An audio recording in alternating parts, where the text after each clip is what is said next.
Hello, and welcome to myfinancesteacher.org. In this video, we're going to have a look at fundamental valuation of Goldfields, GFI, and B2Gold, BTG.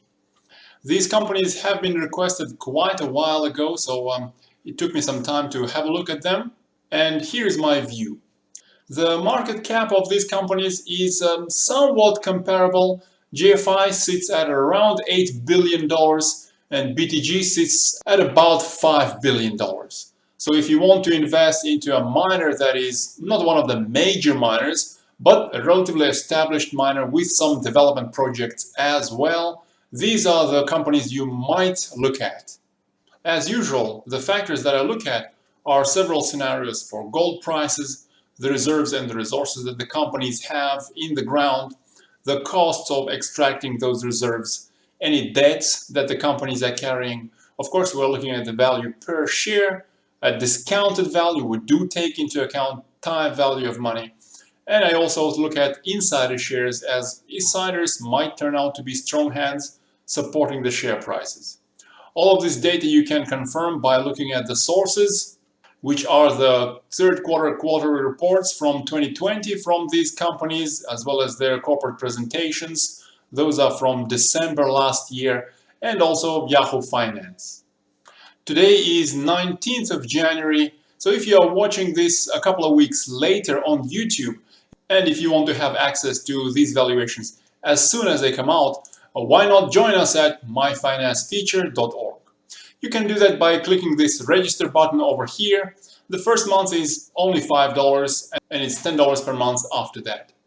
As you see, I do update the members at myfinancesteacher.org pretty frequently. Coming back to the valuation, remember this valuation is a fundamental valuation and the actual share prices might vary substantially from this valuation I'm going to present here.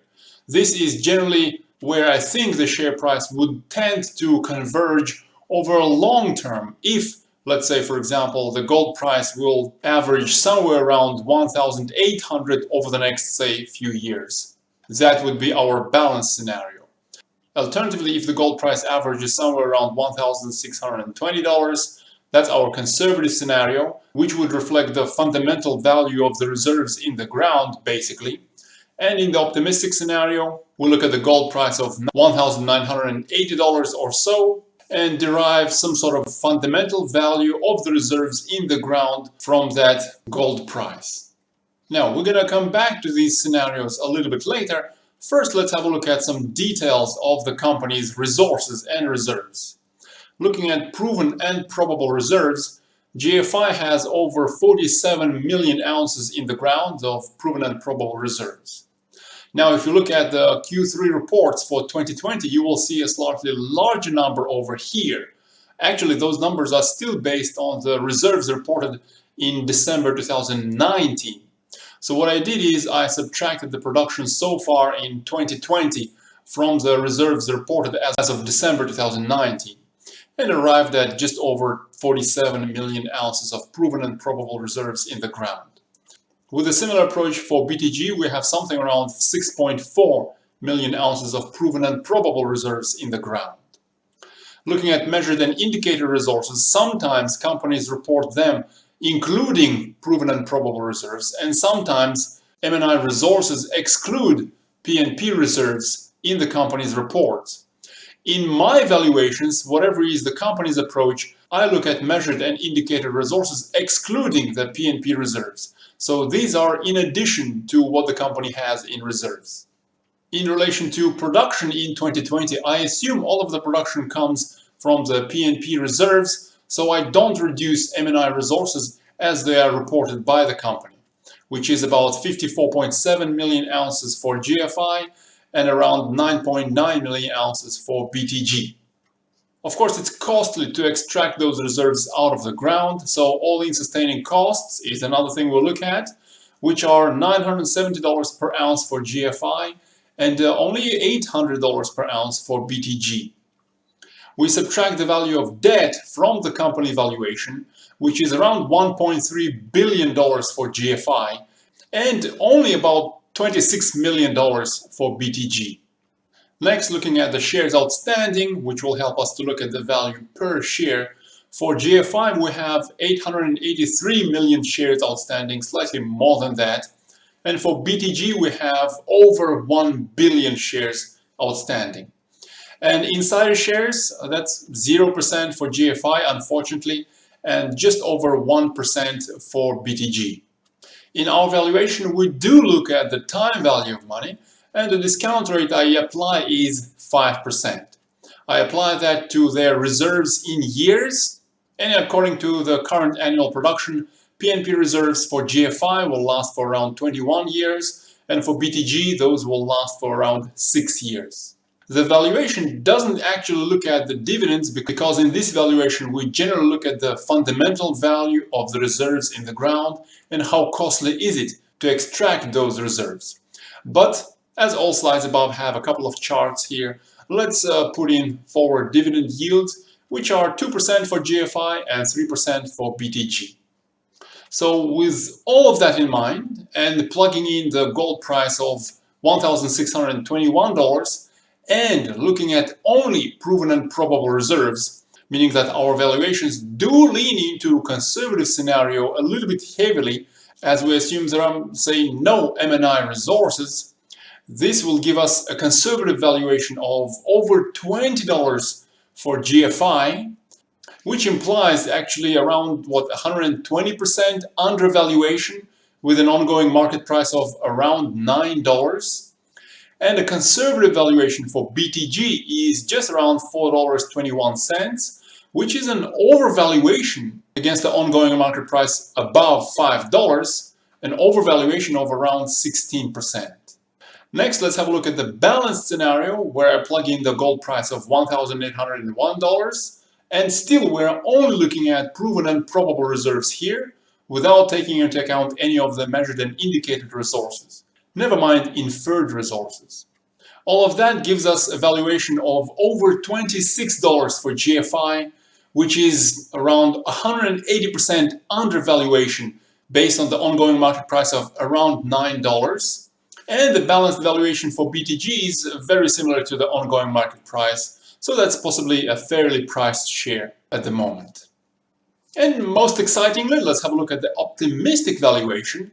With a gold price of $1,981, we do include proven and probable reserves over here, but we also include the value of half of measured and indicated resources.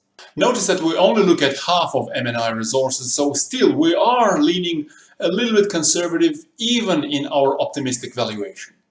So all of that gives us a valuation of around $40 for GFI, which is around 340% undervaluation versus the market price of only $9.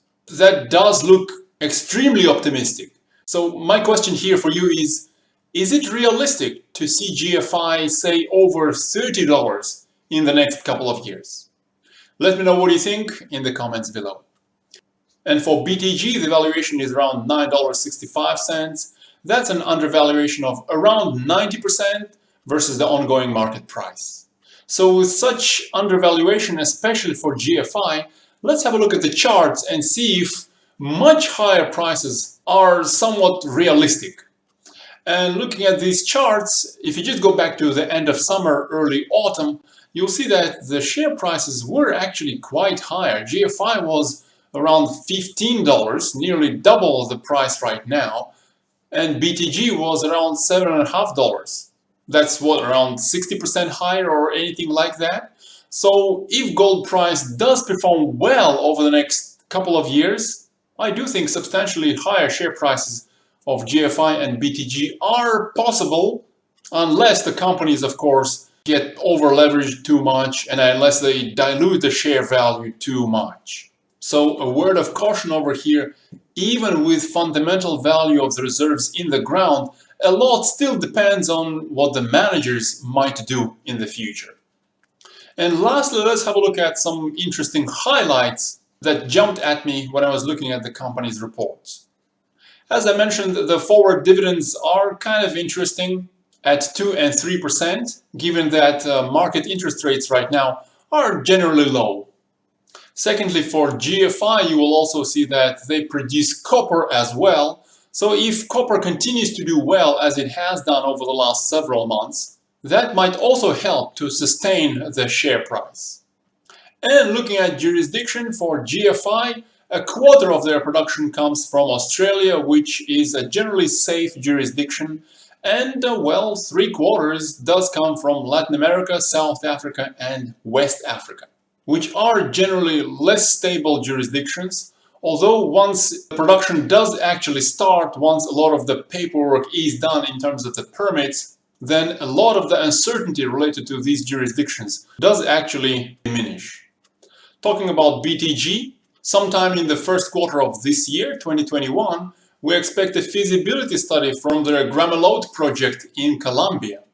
So perhaps if the study results are interesting, if they're favorable, and if gold price bounces into the new intermediate cycle sometime this quarter, that might be one of the drivers to push BTG higher. Additionally, sometime by the middle of this year, the company expects an updated feasibility study for their Kiaka project in Burkina Faso. Perhaps that might be beneficial into the next future intermediate cycle in gold price. And that concludes our look at GFI and BTG. I hope you find this analysis valuable. For now, I wish you a pleasant day and good luck in your trades.